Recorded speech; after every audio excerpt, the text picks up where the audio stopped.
Welcome to We Are Human Leaders.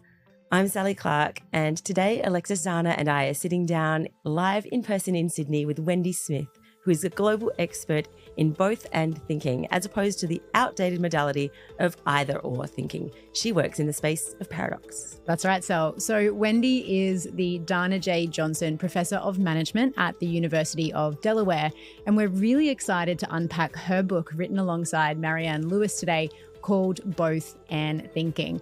So this is a conversation that is going to push you beyond the preconceptions of decision making, right through to even how you live your life.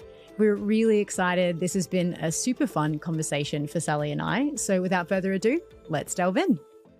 Welcome to We Are Human Leaders, Wendy. It is such a pleasure to have you with us today. And we would love to get started by getting to know you a little better. And if you could share some of the journey that's brought you to the incredible work that you're doing today. Well, thank you for having me. It's great to be here. They say that research is me search. And so I come as an academic. I've been doing research on this idea of paradox and both and it was partially a function of doing research on my own tensions and challenges, my career challenges, my tensions. So when I started, I had these questions: do I become an academic and study ideas, or do I become a real person leader and actually implement and impact ideas? I went into academia and had this tension. Do I study innovation, which is what my advisor was studying, and I had great access to data, or do I study sustainability, which is what I was interested in at the time? And so there was all these dilemmas that I was facing. And when I stumbled upon the question of paradox, it lit this light bulb, not just of how it could inform the research I was doing, but how that research could inform my own tensions. And that's how I landed here. Incredible. And I'd love to know how that came on your path. When did paradox, the concept, sort of come on your path? And tell us a little bit more about that sort of lighting up moment. Yeah, it was a little bit of a slow emergence that happened starting when I was in undergrad. There were these ideas of paradox that would bubble up in philosophy, but not get explored extensively. Many of them weren't coming from the Western philosophers that we were studying.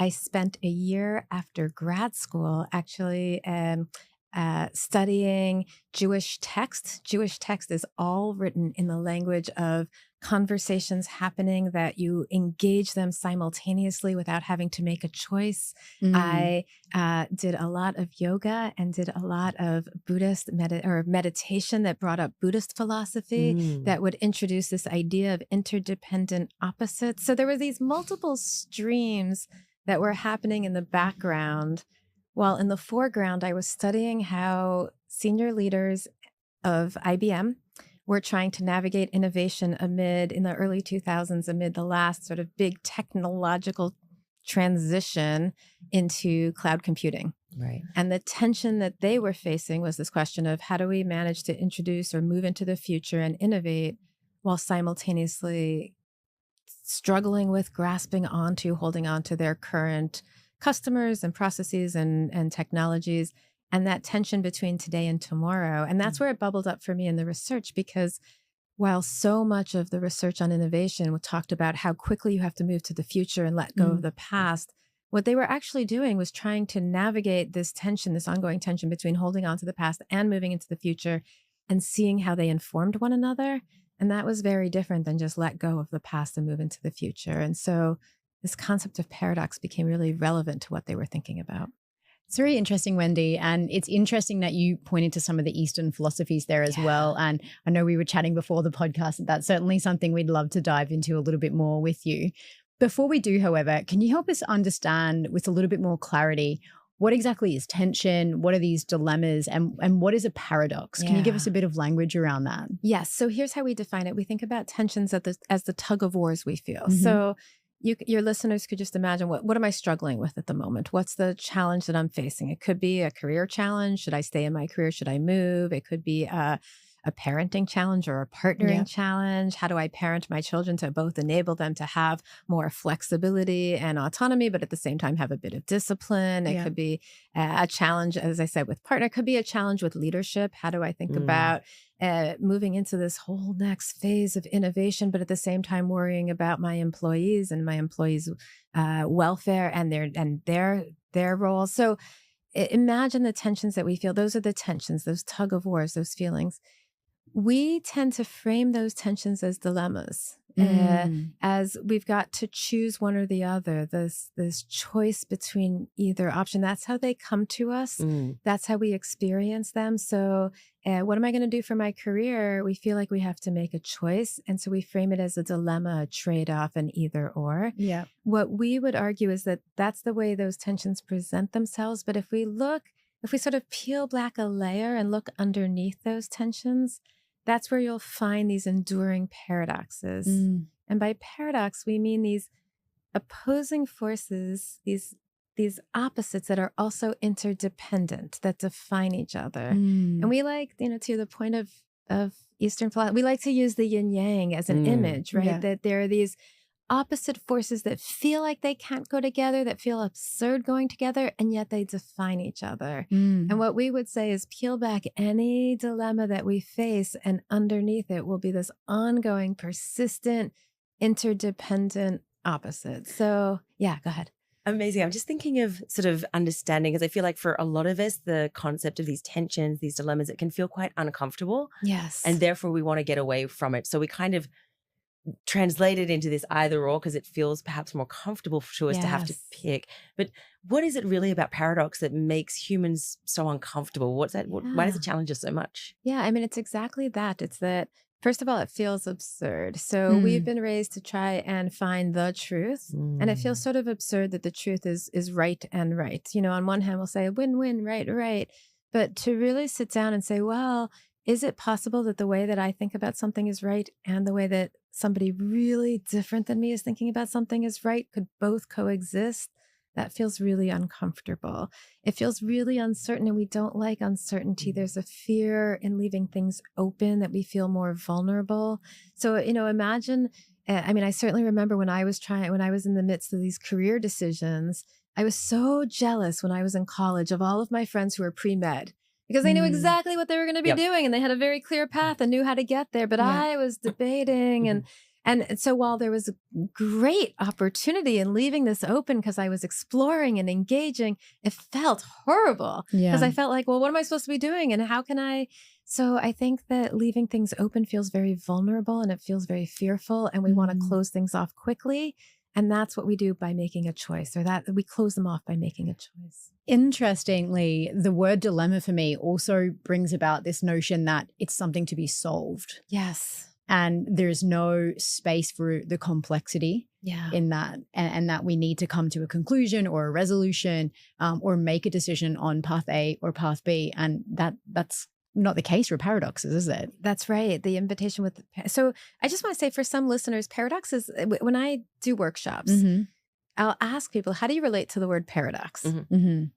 For me, the word paradox has this open possibility that it's more expansive, it's more reflective of the world we live in. For some people, the word paradox is a really tough word because it means a problem that can never be solved, that leaves us uncomfortable and uncertain. So I want to just note that this word, while we see it being used much more in the lexicon of leaders, we see leaders having grappling with paradox, being invited to live into paradox. Not everyone likes the word itself because it can feel uncomfortable, that it feels like this philosophical puzzle that never goes away. And that feels problematic to people. It's so interesting. I think my experience has been coming from someone who's very much in sort of a controlling mode, a lawyer who wanted to have all the answers immediately. And I felt really uncomfortable with the uncertainty, with the not knowing, to the point where I would make decisions, not the wisest decision, simply to have the decision made, rather than to have what was truly the wisest decision for me. So I think it's been an interesting sort of evolution personally to sort of start to become more comfortable, and I think have a similar response to the word that you do, which is this sense of almost curiosity about what could come up because this paradox exists. Yes. And then, by the way, so first it's the discomfort of leaving something open. We like to be controlling, that fear, that vulnerable. But then once we've made a decision, we as humans, and there's tons of studies around this, want to be consistent in our decisions. So let's say we claim an identity. We were talking earlier about claiming political identities, or we claim I'm vegan. So I claim an identity. Well, what happens if I decide to have a piece of milk chocolate? Well, you're no longer vegan, right? So the assumption that we have to be super consistent in our approach also constrains us from being more open and expansive. Yeah. We were just saying that now in the United States, when it comes to politics, the assumption is that if we have claimed a political identity, we will vote and assume that all of our positions now align with that. And it's uncomfortable for people if we don't align with that. So how do we not only stay open to uncertainty, invite the complexity, and then allow ourselves to not have to manage that consistency in a way that's more expansive rather than is more limiting? I feel like that leads beautifully into our next question, which is the concept of and both thinking, which you've developed and written so much about. I'd love to unpack what do you mean by this term? And if you could perhaps give us a practical example, perhaps in leadership or work, of where you've seen that. Yeah. So, I mean, I could start with when I was talking to the leaders in IBM years ago. The question that they were grappling with is, how do we move into being innovative?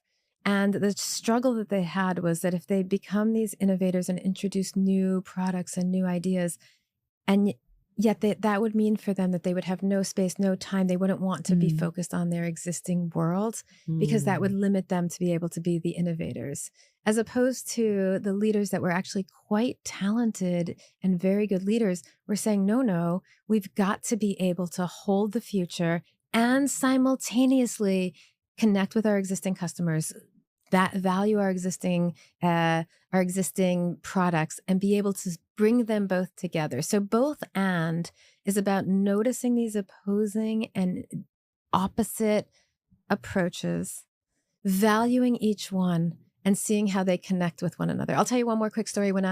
Before I went back to grad school, I was a consultant, and it was in the era of the emerging conversations about social responsibility.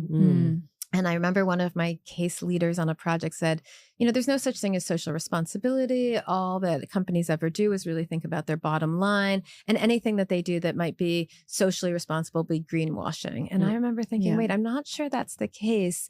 And, and it really struck me that the problem that they were struggling with was the assumption that if you are a for-profit company, then every single decision that you have to make has to be in service of the bottom line or profit. And that's certainly a perspective that we see out there, but it's not a very complex one. It's a very limited one, which, as we've seen with many companies, over focusing on the bottom line without thinking about ethics, without thinking about values, without thinking about employee needs, without thinking about the more complex set of stakeholders, is actually a recipe for disaster for many of these companies. Yeah. Interestingly, Wendy, an example of a company who does that very well, that is sort of the tension between being socially and environmentally responsible and being for profit, is Patagonia. Yes. And it was a company that I was really fortunate to work for. And frankly, the first time in my career where I felt like we could focus on the bottom line, but use that bottom line for good. Yes. And Patagonia changed their mission statement some years ago now to "We're here to save our home planet," which for me just felt like an invitation to use the profit we make and the team we have and have this clear vision to actually be for profit, but for good as well. You don't have to be one or the other. And they're a great example of whether the proof's in the pudding with them. And what we know about companies like Patagonia is that when there is this deeper sense of values, you actually invite in your employees to be committed for the long term, to be engaged, to be, and so you invite in their productivity in a really powerful way rather than turn them opposing.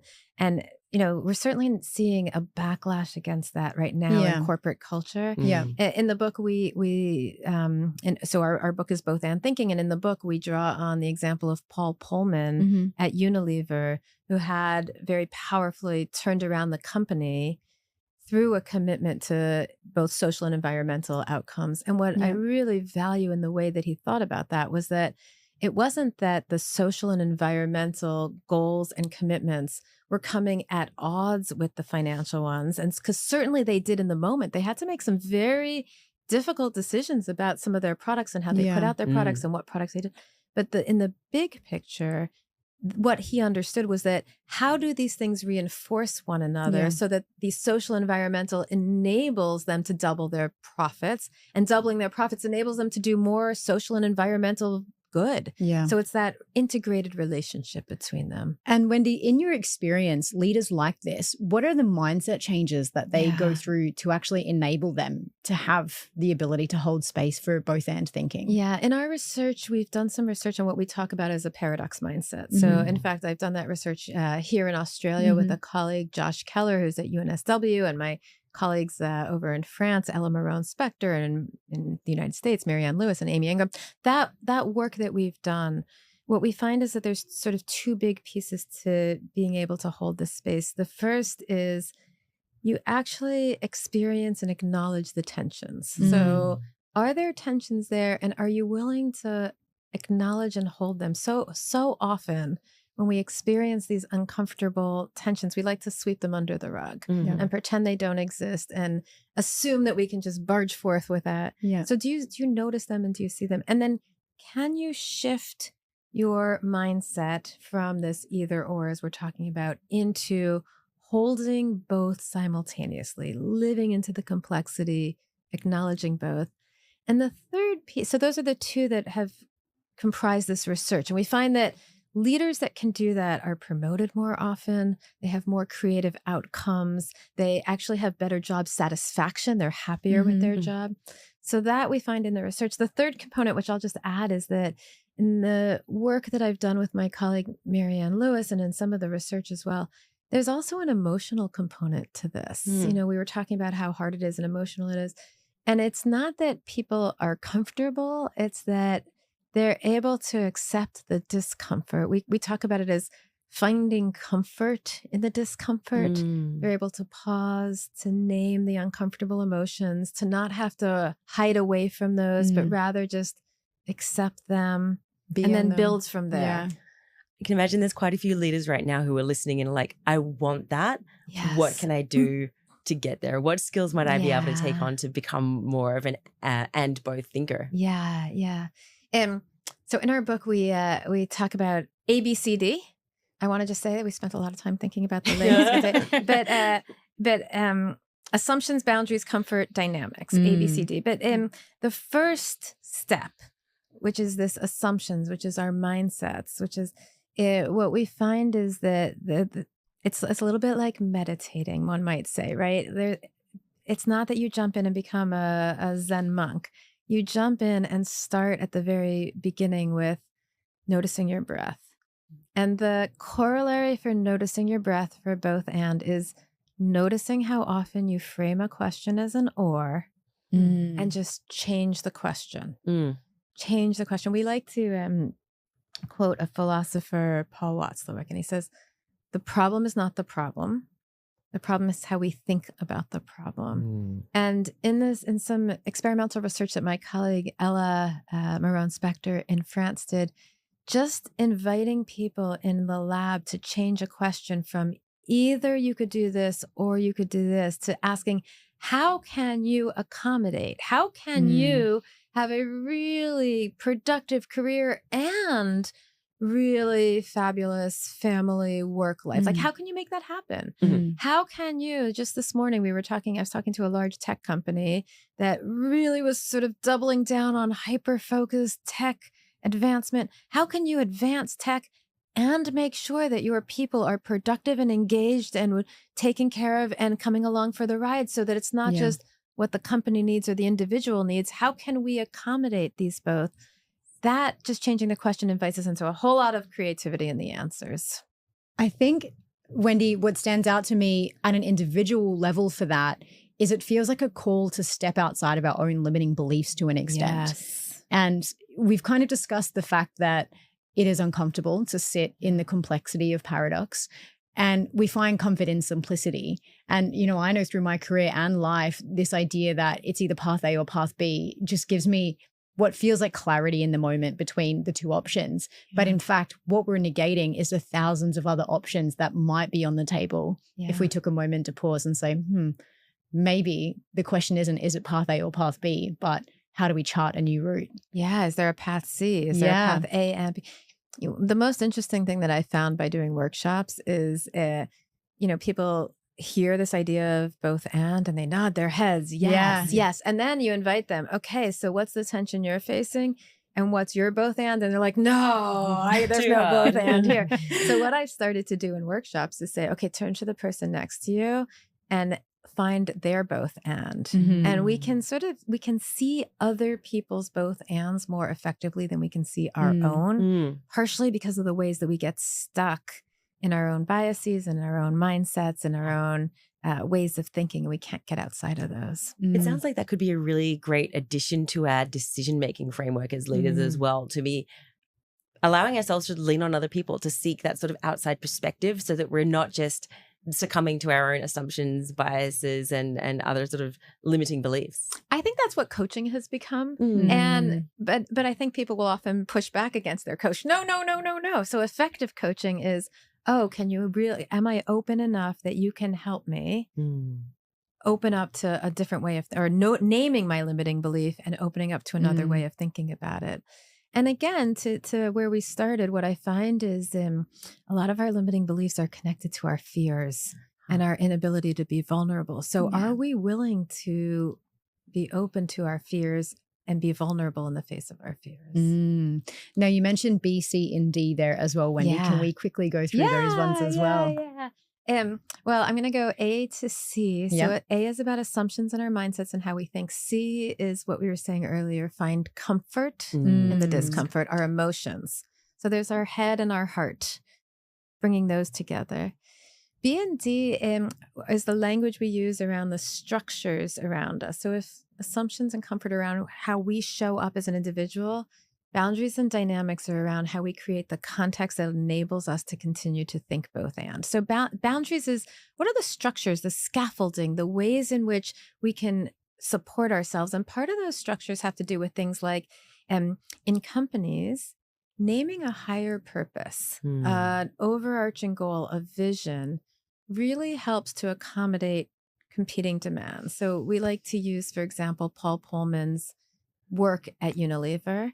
He said when we interviewed him and he came into Unilever, the first thing he did was set a higher aspirational vision of making sustainable living, everyday living.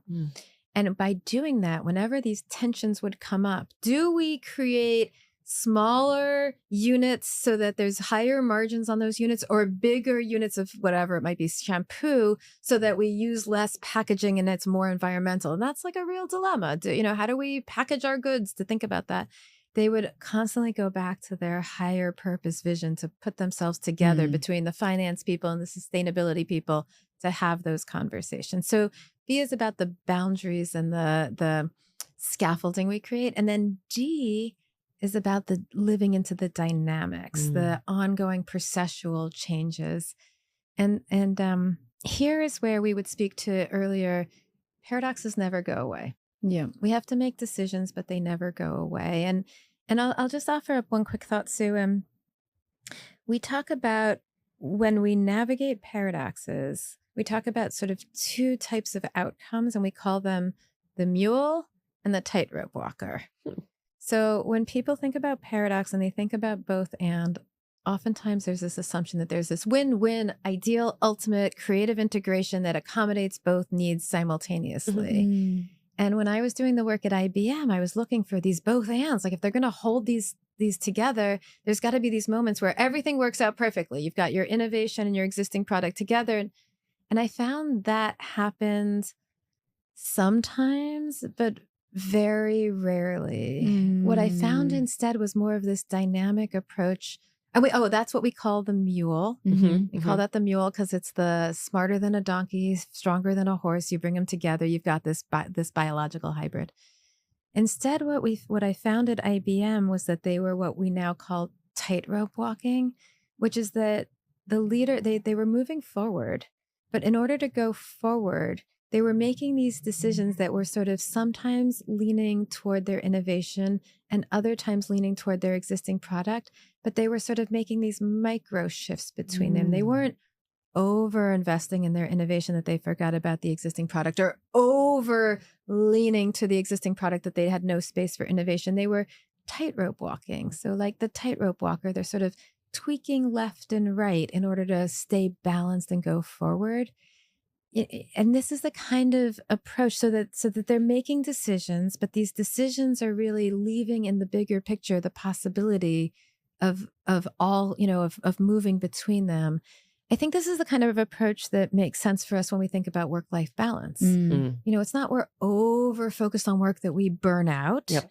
Or we're over, like we've just totally unplugged, that we come back to an inbox of 5,000 that it's almost impossible to get back in. It's that we're making these tweaks of attending to these different needs in our lives so that we can over the time accommodate both. I think that's just such a beautiful reflection of the sort of nuanced nature of so much of leadership in life, Wendy, as well. And I think, I'd love it if you could also share with us, because before the conversation again, we were also talking about some of the correlations that were between the research that you're doing around paradox thinking and deep ancient wisdom that has existed in our species for a long time. And I'd love it if you could share a little bit with our listeners about your insights into that sort of alignment there. Yeah. My colleague and co-author Marianne Lewis and I were so grateful. We won this award from an organization called Thinkers 50. It was the Breakthrough Idea Award. We are so honored for this because indeed we think that both and thinking is really important to the future. And I got to get up and give this sort of acceptance speech at this big gala. And I said, you're giving us this award for a breakthrough idea, but this idea is thousands of years old. We've been thinking, we've had thinkers leaning into this notion of interdependent opposites as the foundation of our world. This love and hate going together, black and white, work and life, self and other, global and local. And that's an idea that's come all the way from Buddhism and Eastern philosophy and Confucianism and Taoism, from Greek philosophy. And as I was saying to you both, when I first came to Australia, and I was saying that our Indigenous colleague said to me, Wendy, that's great, but it's not just 2,500 years old with Eastern. This is like core and inherent to Aboriginal thinking, to Indigenous thinking, of this ecosystem of interdependent opposites coming together. That's what we are trying to bring out and bring back into leadership and organizations. And, I'll just say, one of the things I've been fascinated by is that anybody who studies physics has seen that we've moved from Newtonian physics, very linear, into quantum physics, which is all paradoxical.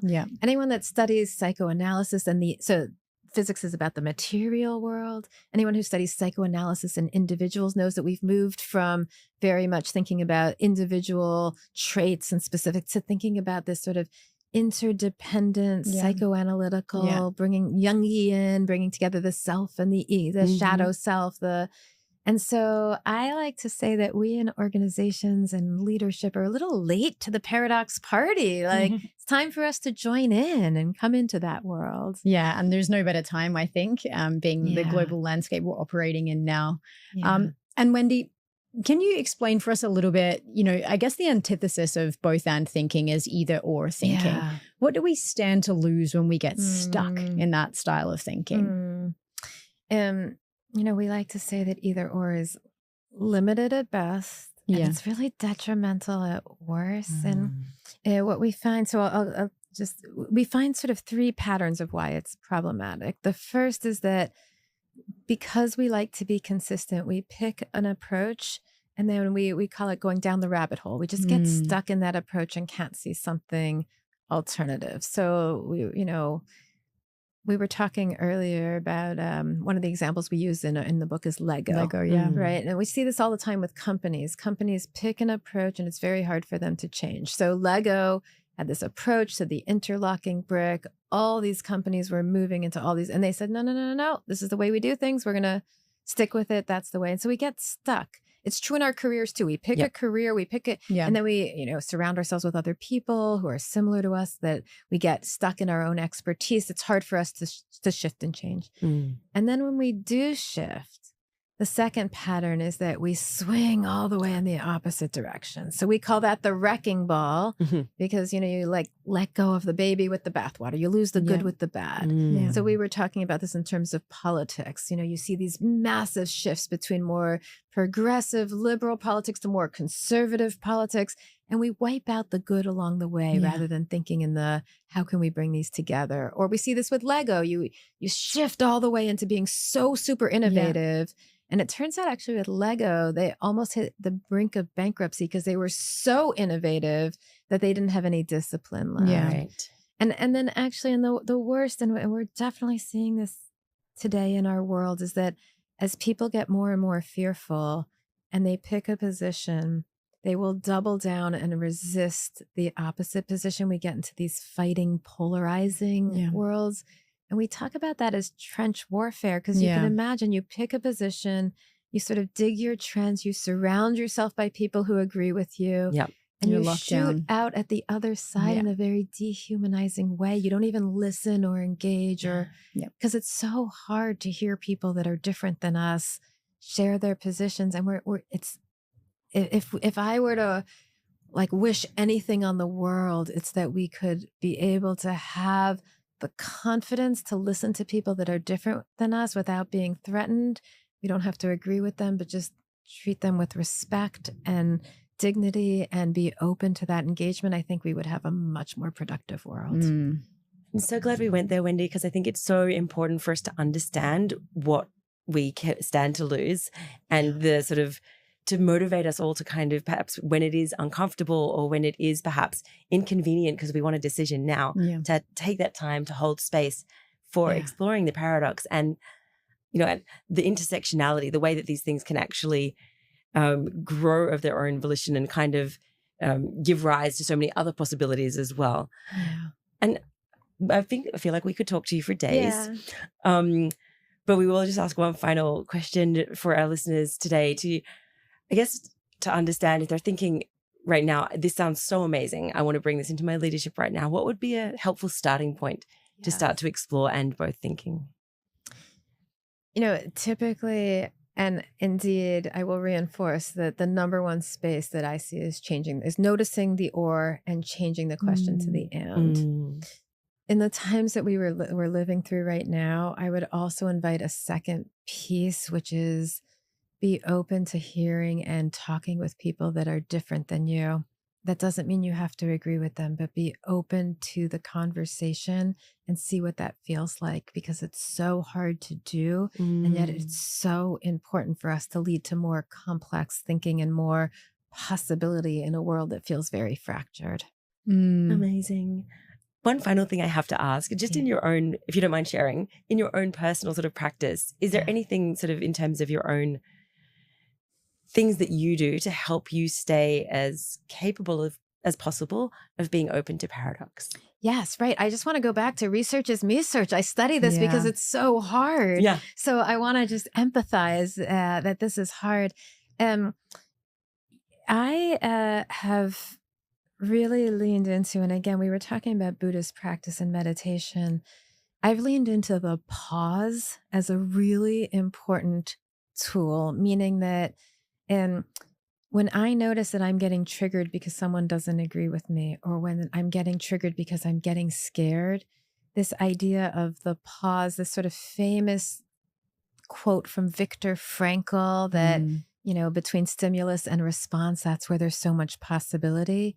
To me, that actually means taking a step back, taking a deep breath and waiting a moment. I mean, to the point of very pragmatically, I used to, and now have continued, I would go into meetings and put a little like X mark on my hand. And the X mark was a reminder to me, don't jump in and talk quickly when you have an idea. Take a deep breath, listen first, let people talk, digest those ideas. And so I have leaned in a lot to the pause. And then after the pause, I've also leaned into the notion of accepting that the difficult emotions are there and not trying to hide them. And here, I'm a huge fan of work by Tara Brach? Yes. Tara Brach and her work on radical acceptance. Where instead of, because we know this is true in psychology, the more that you try and reject something, an idea, a feeling, the more powerfully it comes back to bite you. So just saying yes, I'm feeling fearful. Yes, I'm feeling defensive. Yes, that's okay. Because the more that I can do that, the more that I can then let myself in the next moment be open to possibilities. Wendy, a very profound and personal insight. So thank you so much for sharing that with us. It has been a privilege to have you here today on We Are Human Leaders in Sydney. So thank you for being here with us. Thank you both for the work that you are doing to get companies and to get us all to be leading in a much more human way. I'm really grateful. Oh, it means so much. Thank you. Yeah.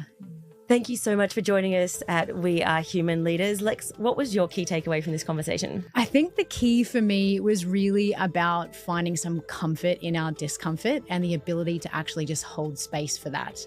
When Wendy spoke about that acceptance of uncomfortable emotions, it really rang true for me personally. What was your key takeaway, Sal? I think it was that too. And this kind of idea of the potential that we can unpack when we really allow ourselves to enter that sort of space of paradox thinking. Absolutely. If you would like to learn more about Wendy's book, Both And Thinking, you can find out all the details on our show notes at www.wearehumanleaders.com. It's been a privilege to sit down with you, Sal, and have this conversation. Super fun as always, Lex. See you next time.